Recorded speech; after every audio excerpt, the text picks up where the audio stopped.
Peace, CJ. Peace.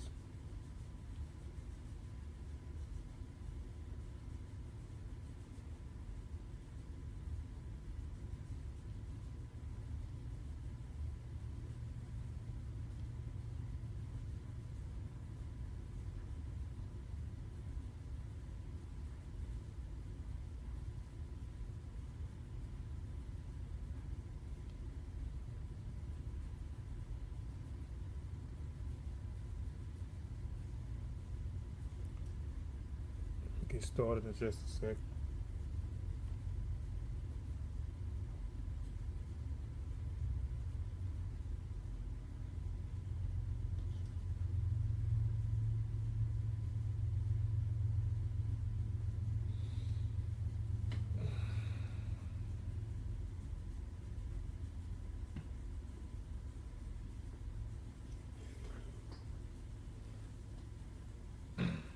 Well, I'm gonna get started.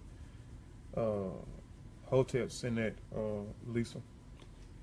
Um, I go by Kofi Paisai, and I've been doing this regular reading and sharing videos. First, I want to say Alifa Ibe Mujube. Agun Mujube Iba. I just said peace to the family, and I pay homage to the ancestors. I always want to pay homage to the ancestors before I do anything. Um, Today, I posted something yesterday. Uh, I wanted to share something out of this book. So my vlogs is always talking about reading, sharing some information, just sharing some information with the family. We all learning together, just sharing information with the family. So I posted the book yesterday and said I was going to go live today and share information from Kwame Ture, formerly known as Stokely Carmichael. Some of you know about Stokely Carmichael, some of you don't know about Stokely Carmichael. He was a well, I'm going to go in it because I wanted to share some information in the book, which the book is by Kwame Ture and Charles V. Hamilton, Black Power, the Politics of Liberation. So I wanted to share some information out of this book today. Normally that's what I do when I share the videos. But before I share information on this book, which probably be tomorrow, I wanted to introduce y'all to Stokely Carmichael, because a lot of us don't know who Stokely Carmichael is. So I wanted to share some information today before I read information on the book about Stokely Carmichael, giving a backdrop of who Stokely Carmichael was, who is formerly known as Kwame Ture. And I wanted to talk about the book is called Black Power, and I wanted to talk about Black Power, and give people understanding of what, before we go into Stokely Carmichael, what is Black Power, what is the Black Power movement, what is pro-black, because a lot of people have a misconception of what is Black Power, what is the Black Power movement, and what is pro-black. And a lot of people are not understanding, thinking that when you use the terms of Black Power, you use the term as you're a part of a Black Power movement structure, or you saying that you're pro-black, that you're a racist, and that's not a fact. And I know we kind of get this information from looking at the Nazis yelling white power, and the Black Power has nothing to do with what white power is, even though I can't be mad at someone hollering out white power. But we know, dealing with the Nazis and the resurgence of the neo-Nazis, that when they talk about white power, they talking about they're kind of being racist, because they're talking about preserving their race and doing whatever it takes to preserve their race, whether it's murder, kill, pillage, rape, destroy, whatever it is. But the terms Black Power, Black Power movement, and pro-black, I just want to give some definition of it, because I'm going to be talking about Black Power in the book, so people can understand what Black Power is. And before I start talking about Stokely Carmichael, I want to share his information with y'all as well, and the term of Black Power. Where did the word Black Power come from, and where and just share some information with where did the Black Panther logo come from, which is all ties into Stokely Carmichael and another brother. So those are some important key points that I wanted to throw in. That's why I wanted to share the information about Stokely Carmichael, because this brother was a powerful a powerful brother in the 60s and the 70s. But first, let's read the definition of Black Power. Black Power, a political and economic power of Black America and solidarity, especially such as power used to achieve social equality. So you can see right there that it has nothing, Black Power, it has nothing to deal with anything with murdering, pillaging, raping, destroying, or anything dealing with hate. You know, it says the political and economic power of Black America and solidarity, especially such as power such as achieving social equality. So it has nothing to deal with it. It has a lot to deal with our political and economic power. We gaining our own political and economic power in what we in this in America. I'm gonna read the definition of Black Power movement. I'm gonna read the definition of Black Power. Well, show you what I mean. Yeah, just share Black Power movement from here and from this book here, Brainwashed. I showed this book in one of my vlogs also. My reading and sharing vlogs. I shared some information out of this on one of the videos. I don't know which one, but right here it says the Black Power movement represents an effective to reclaim our African history, images, dignity, self-respect, and our communities. So the Black Power movement has nothing to deal with a hate group, nothing to deal with a hate group at all. And I'm just, before I go into it, I'm just trying to get some of these definitions out here, because most people are thinking that when you use these words, you're being racist, and most people that use these words are our own people when we use these words and don't know or understand exactly what these words mean. So again, Black Power movement just only represents an effort of reclaiming our history, because our African history, because we know that our ancestors was kidnapped and brung here out of their own free will. And we know that through the school system, we know through the religious constructs, we know through everything that we deal with, our history, they have taken our history away from us. We don't understand who we are, where we come from. We don't understand what our culture is. We don't understand what our traditions is. We don't understand what our morals, our principles, our ethics, our edicts. We don't understand any of the languages, any of our native tongues, because we know that we were stripped of our native tongue when we was brought in. We were stripped of our names. We were stripped of our culture, our traditions, our deities, and our native tongue that we spoke. So we're trying to reclaim our own African history. That's what the Black Power movement was, our images. We know that we have, our images has been destroyed through the media. We know our images has been destroyed to the media. You look on the news, they always talking about the black man, the black woman, and the black child. You see this all the time. So our images, our oppressors put out this negative images. So we're trying to reclaim our positive images, you know, our dignity and our self-respect, you know what I'm saying? Because we have been put down for so long. Black people are inferior. Black people was not intelligent, which that is far from the case, because when you think of being intelligent, you have to think of black people. We are the first people that was on this planet that went through trial and error and did things. That's a whole nother topic and a whole nother story as well. You know what I'm saying? In our community. So that's what the Black Power movement is. It has nothing to do with anything that's being racial. Black Power, I just gave the definition of what Black Power is, and we're going to talk about where the word first surfaced on the scene, Black Power, and who took the phrase and made this phrase popular, which has nothing to do with racism. I'm going to go to pro-black. Damn, I hope I still got it up here.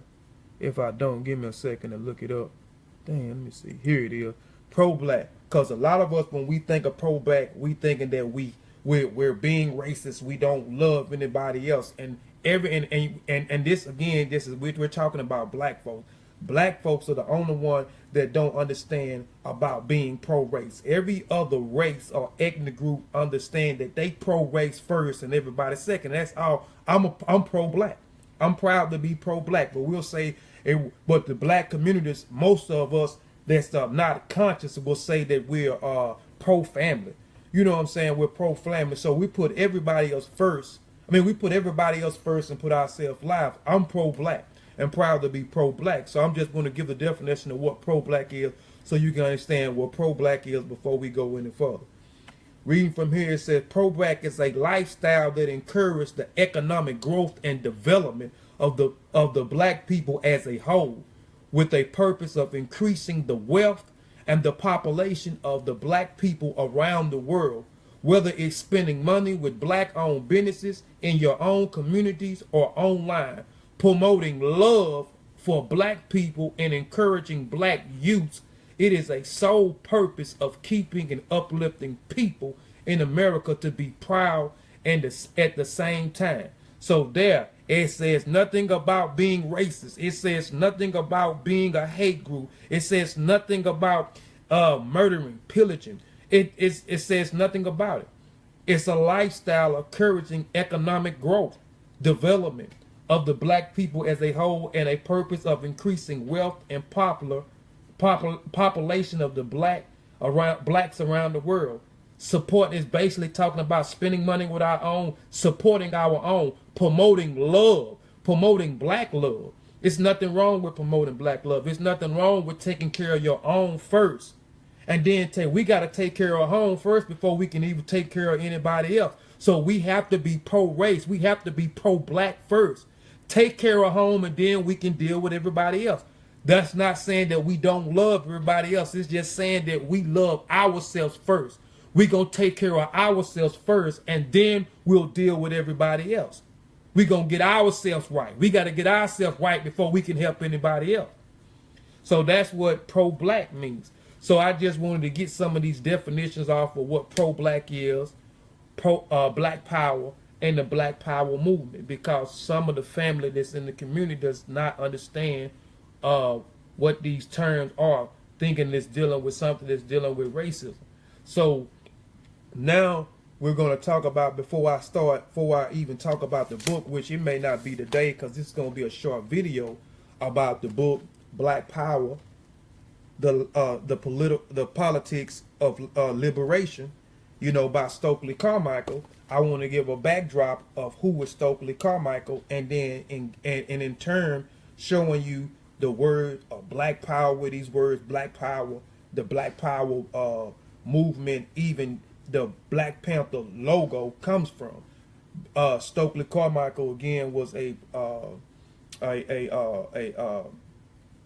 great, I feel like was a great man. A lot of us don't know anything about Stokely Carmichael, and Stokely Carmichael did a lot of things.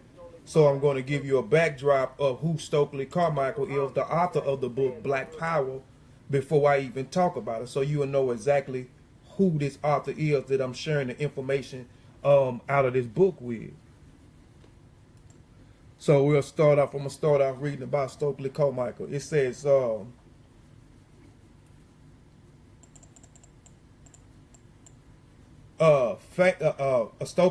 famed civil rights leader. Stokely Carmichael was born on June the 29th, 1941 in Port of Spain, Trinidad and Tobago. Carmichael's parents immigrated to New York when he was a toddler, leaving him in the care of his grandmother until the age of 11. When he followed his parents to the United States, his mother, Mabel, was a stewardess for a steamship line, and his father, Adolph, worked as a carpenter by day and a taxi driver by night. An industrious and optimistic immigrant, Adolphus Carmichael chased a version of America's dream by his son was later criticized as an instrument of racism, economic oppression. As Stokely Carmichael later said, my old man believed in this work and overcoming stuff. He was religious. He was religious, never lied, never cheated or stole. He did carpentry all day and drove taxis all night. The next thing that came to the poor black man was death from working too hard. He was only 40 years old. In 1945, at the age of 13, Stokely Carmichael became neutralized American citizen, and his family moved to a predominant Italian and Jewish neighborhood in the Bronx called Morris Park. Soon, Carmichael became the only member of a street gang called Morris Park Dukes, and they always try to tie the gang life to black folks, but you had white gangs as well. Which they talked about. He moved to some part of the Bronx where predominantly of the people that was in the neighborhood was Italians and Jews, and they had a gang called the Morris Park Duke. I'm not gonna go too far. The Morris Park Duke gang, but look up the Morris Park Duke gang, and you can see that majority he was the only black person a part of this gang. So, and this was in the early 50s. So, but you know, they always try to say that, you know, when you talk about gangs, they always try to show black people faith as gangs. But white folks had gangs too, and still got gangs today. Soon, Carmichael became the only black member of a street gang called the Morris Park Dukes. In 1956, he passed an admission test to get into the prestige Bronx High School of Science, where he was introduced as entirely different social set. The children of New York City rich white liberals elite, Carmichael was popular among his new classmates. He attended parties frequently and dated white girls. However, even at the age he was highly conscious and racial difference that divided him from his classmates. Carmichael later recalled his high school friendship. That's a fact, saying I am my brother keeper. They is the biggest gang on the planet. Okay. However, even at that age, he was highly conscious and racial difference that divided him from his classmates. Carmichael later recalled his high school friendship is harsh terms.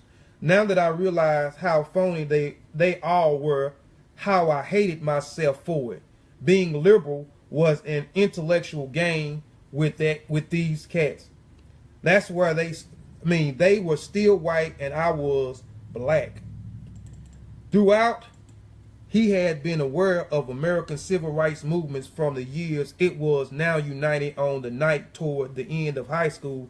When he saw a footage of a sit-in on television, Carmichael felt compelled to join the struggle.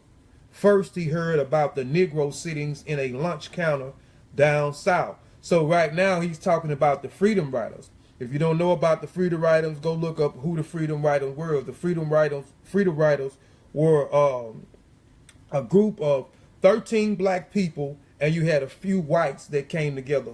In the 1946, they surfaced on the scene. 1946. And it was just a predominantly of black men. And then they resurfaced back on the scene in 1961, and it was males and females. And then they brung in some white people at this time, and they took bus trips bus trips across the Deep South to protest segregation. So they sat in different places and different bus stations, protesting segregation at the point of time. So that's where he was talking. That's where he's talking about where he was seeing people sitting in right there when he first heard of it. He heard of the Negroes sitting in a lunch counter down south. He later recalled, "I thought they were just a bunch of publicist hounds. But one night when I saw those young kids on TVs getting back up on the lunch counter stools after being knocked off of them, sugar in their eyes, ketchup in their hair, well, Well, something happened to me. Suddenly I was burning. He joined the Congress of Racial Equality, which is called Core, C-O-R-E, picketed in Woolworth stores in New York and traveled in sit-ins in Virginia and South Carolina. Stellar students, Carmichael received a scholarship offer to varieties of prestige predominant white university after graduating high school in 1960. He chose instead to attend the historical Black Howard University of Washington, D.C.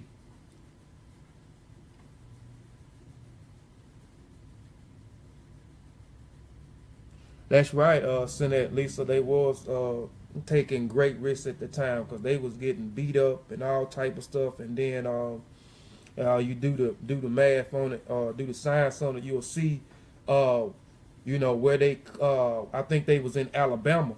And I'm gonna talk about that too a little bit brief because Stokely Carmichael joined a group called the SNCC, Students Nonviolence Cooperating Community, and they picked up off of the Freedom Riders, which was a spinoff. And we don't talk too much. A lot of people don't know nothing about the SNCC. What is it? SNCC2, where he picked up off the Freedom Riders. The Freedom Riders stopped in 1960 after they was traveling from the deep south, in the deep south. We know they got arrested in Jackson, Mississippi, which Stokely Carmichael was there also at that time. But I think they was in Alabama, and I think they slashed their tires, if I'm not mistaken, and burnt the van up. Burnt the bus up. And I think the bus, if I'm not mistaken, is in Memphis. It might have been in Memphis that might have happened, is because it's in the Memphis museum. The bus, I think, is in the Memphis museum, if I'm not mistaken. I may be. I'm thinking that's where it's at. But yes, the Senate Lisa, they did take great risks during the '60s, and then you had the SNCC pick up that Stokely Carmichael later on joining. A stellar student, Carmichael received a scholarship to a variety of prestige predominant white university after graduating high school in 1960. He chose to instead the historical Black Howard University of Washington, D.C. Also, Thurgood Marshall also attended Howard University as well. There, he's a major in philosophy, study, and works on campus Stardry and Sanyanta, and considered ways to applying their theoretical framework to issue facing the civil rights movement. At the same time, Carmichael continued to increase his participation in the movement itself. While still a freshman in 1961, he went on his first Freedom Ride, an integrated bus tour through the South to challenge the segregation of interstate traveling. During this trip, he was arrested in Jackson, Mississippi. I just talked about that, Jackson, Mississippi, for entering the whites-only bus stop, waiting room, and jail for 49 days. Undeterred, Carmichael remained actively involved in the civil rights movement throughout his college years, participating in another Freedom Ride in Maryland and demonstrating in Georgia, and hospital workers. Strikes in New York. He graduated from Howard University with honors in 1964. Carmichael left school at a critical moment in history of the civil rights movement. The Student Nonviolence Coordinating Committee, I just talked about that, dubbed the summer of 1964 Freedom Summer, rolling out an aggressive campaign to register black voters in the Deep South, because we know in '65, we know the Voting Act right was passed where black was able to start voting. So they started assimilating, started mobilizing so they can start getting more blacks to start voting at this point of time. That's what it's talking about.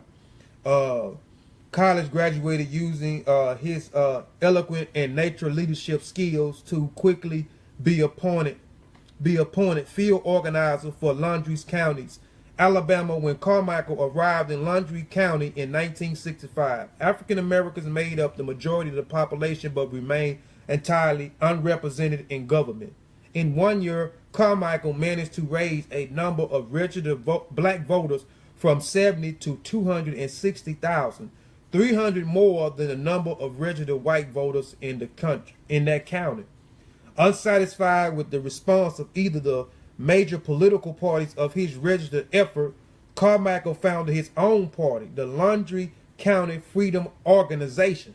He left the SNCC, but he ended up returning. Well, we'll talk about that later on, where he ended up returning back to this civil rights of movement at this time. But he was frustrated because a lot of stuff wasn't getting done right, so he ended up starting his own political party called the Landry County Freedom Organization. To satisfy a requirement that all political parties have an official logo, he chose the Black Panther, which was provided an inspiration for the Black Panthers, a different black activist organization found in Oakland, California. So he thought that every organization should have their own logo. When he started his own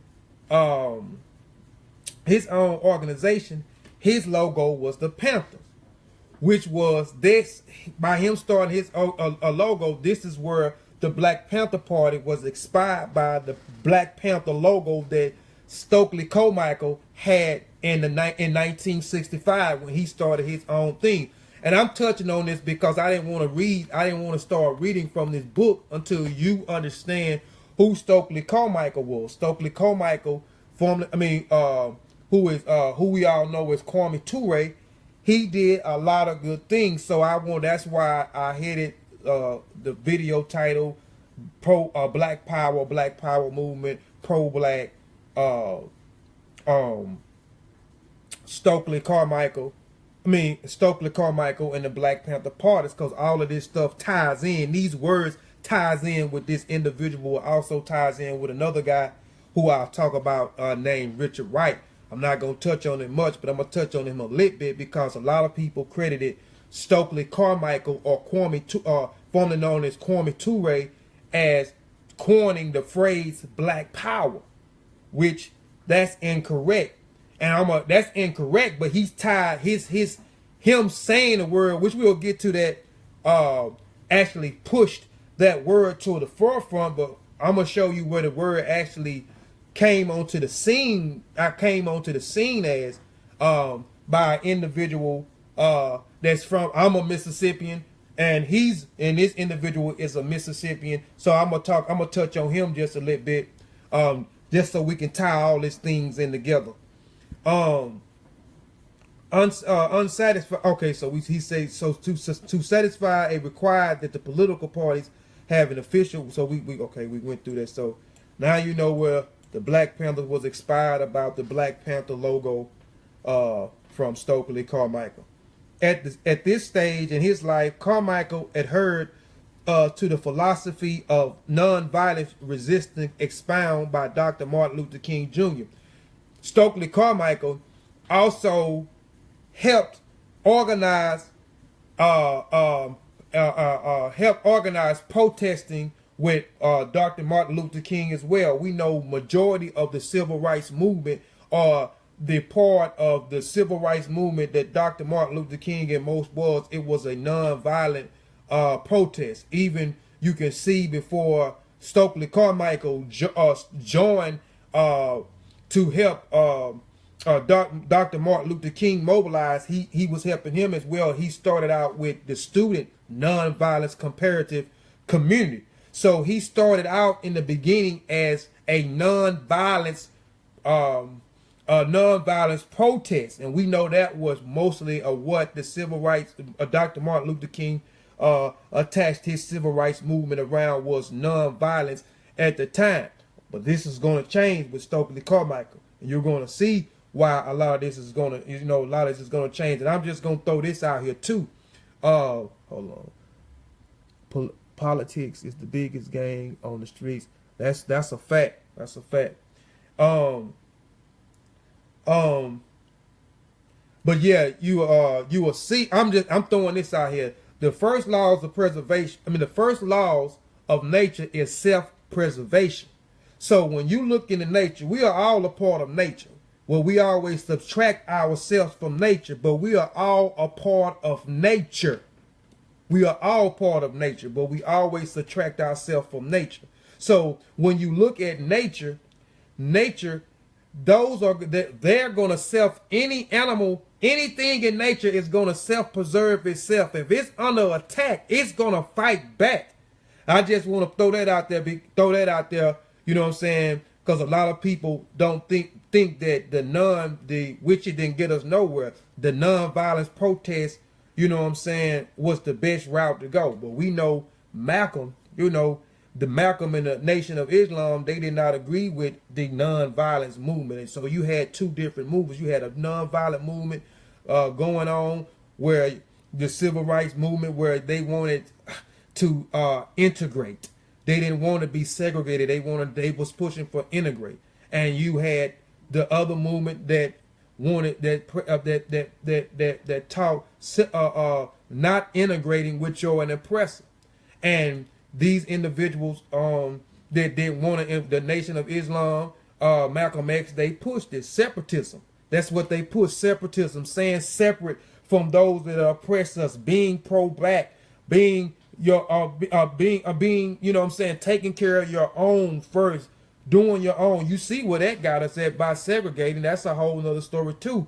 But not to get off track, but going back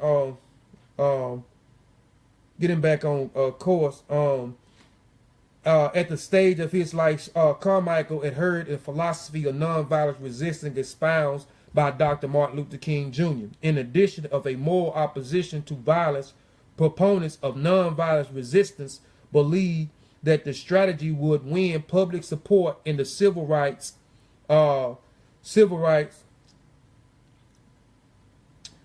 drawing a sharp contrast captured on nightly television between peacefulness and the protest of brutalness of the police and hecklers opposing them.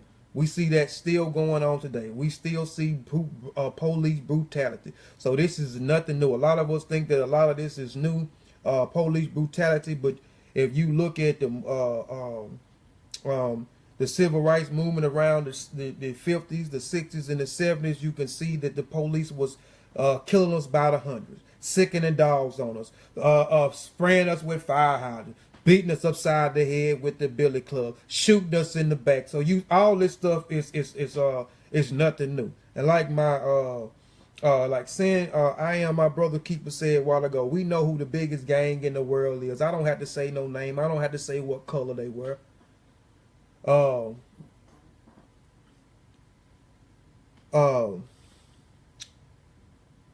right. However, as the time went on, Carmichael, like many young activists, became frustrated with the slow pace of progress and with having to endure repeating acts of violence and humiliation at the hands of white police officers without the course. By that time, he was elected the national chairman of the SNCC in May '66. So you can see that he went back to the Students Nonviolence Comparative Committee.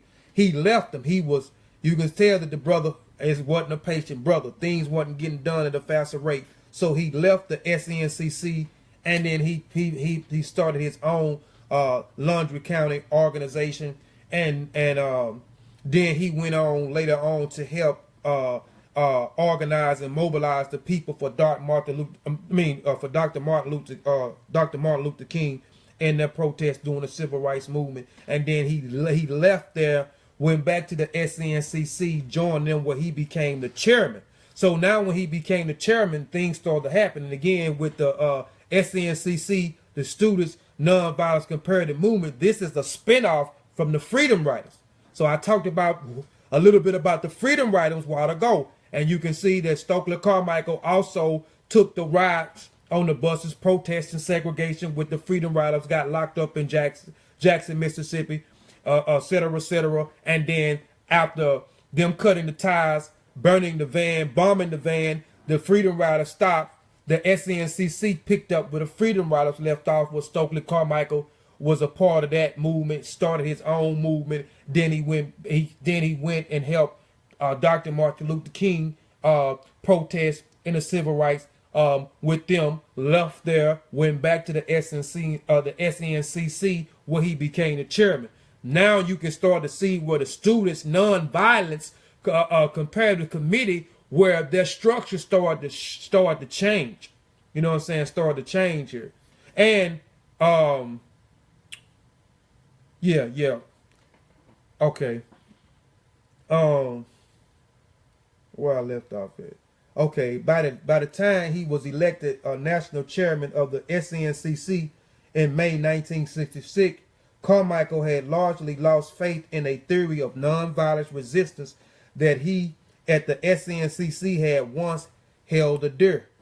As chairman, he turned SNCC in a sharply radical direction, making it clear that white members, once actively recruited, were no longer welcome.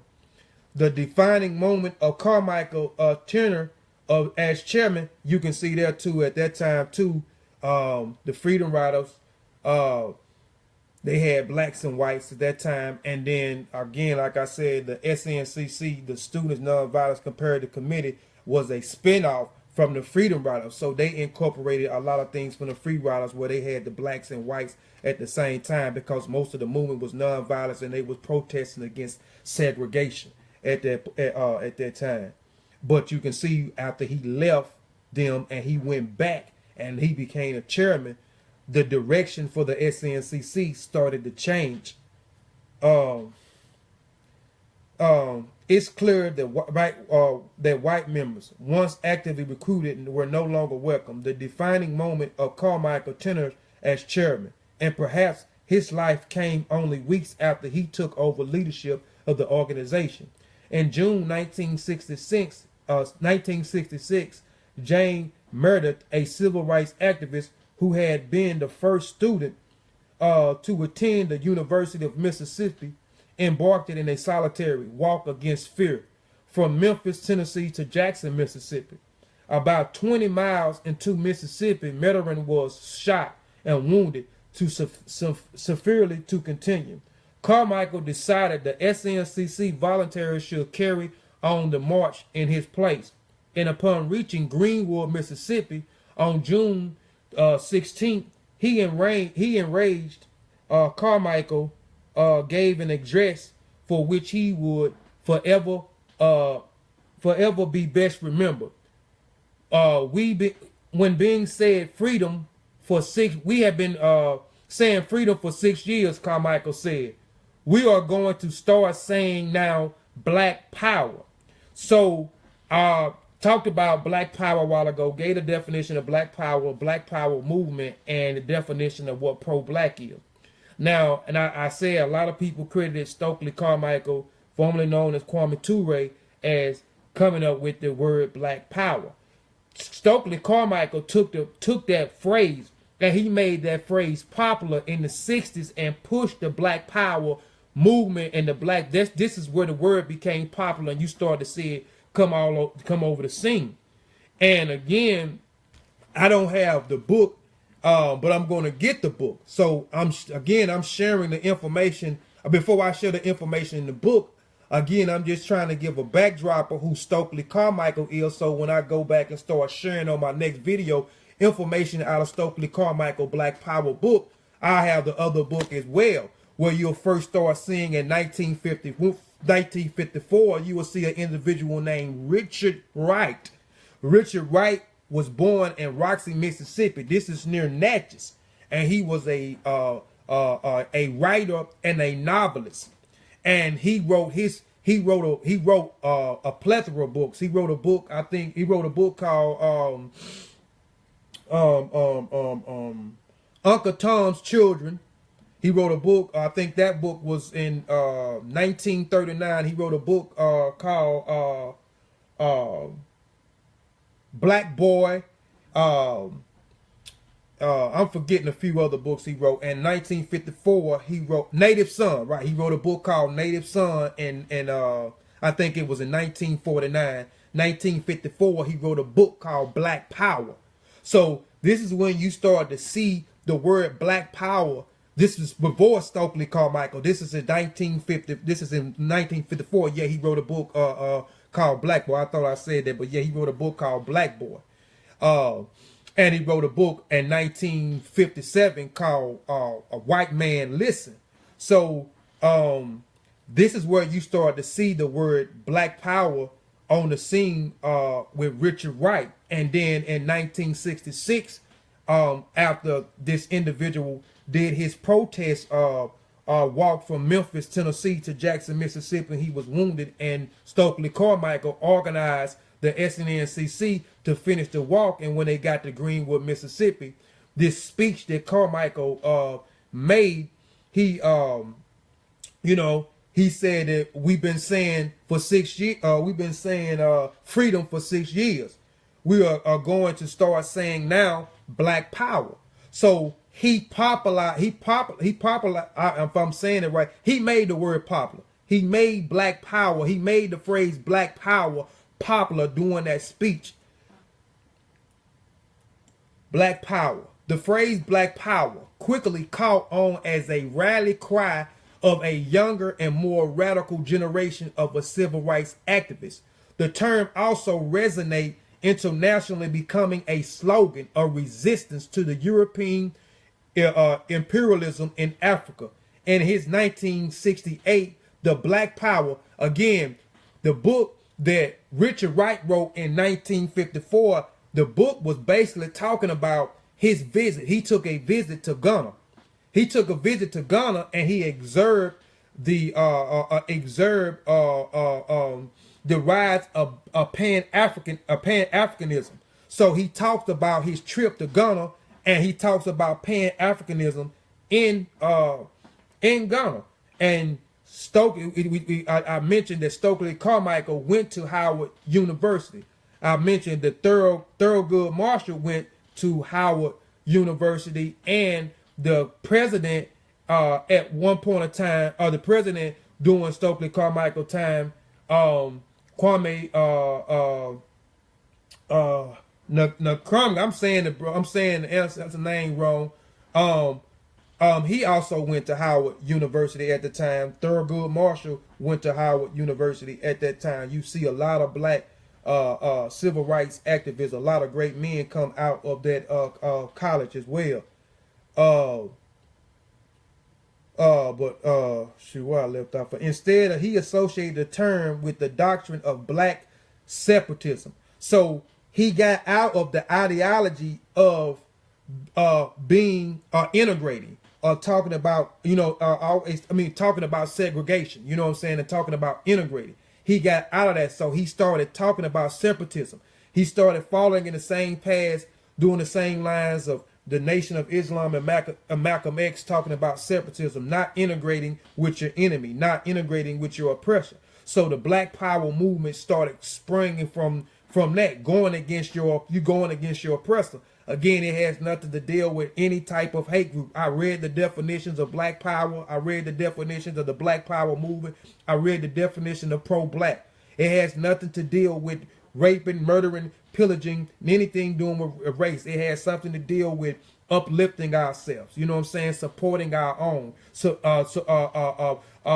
Bringing our black images toward the forefront, retrieving our African history, or our black history, or whatever you want to call it, regaining our consciousness. So his whole perspective of nonviolence began to change.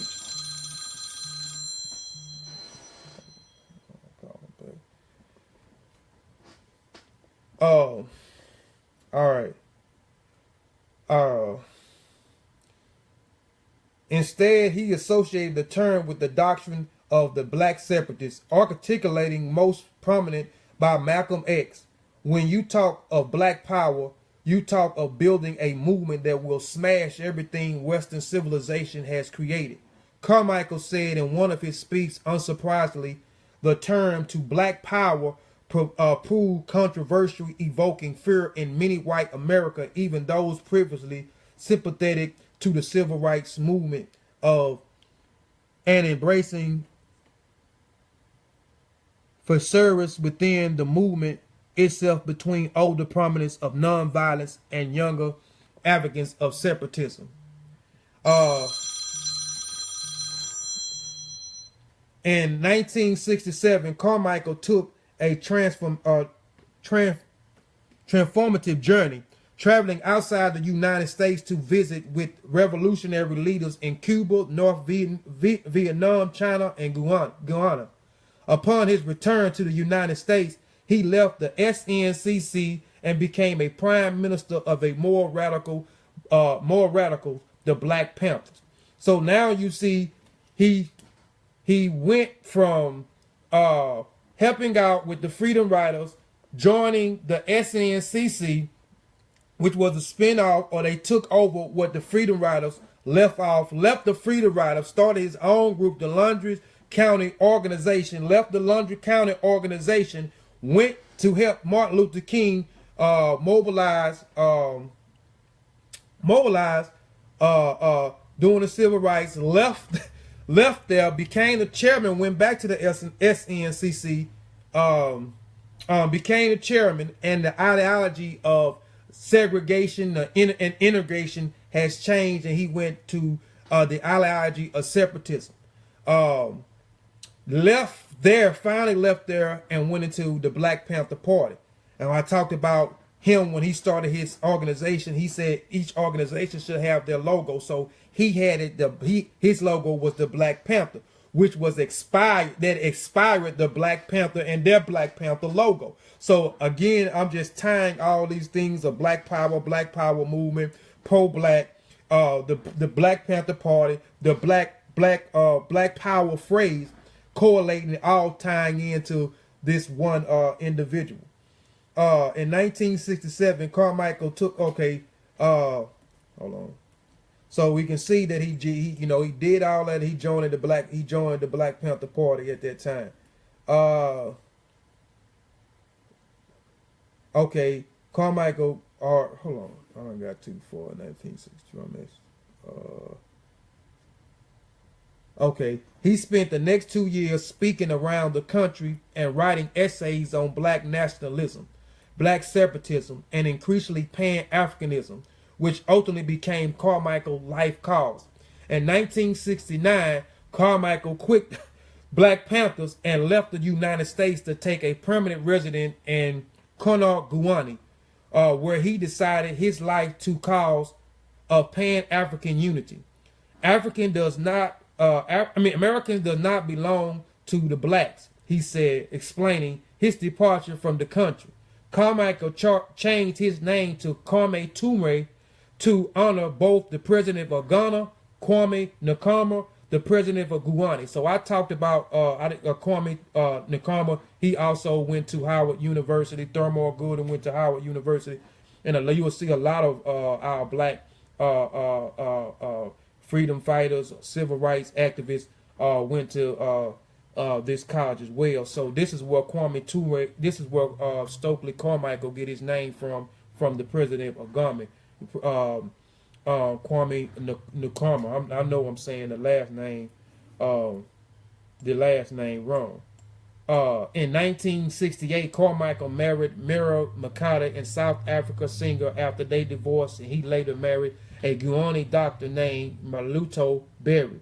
Although he made frequently trips back to the United States to advocate Pan-Africanism as a only true path of liberation for black people worldwide, Carmichael maintained permanent residence in Guyana for the rest of his life. This is in West Africa, in Ghana.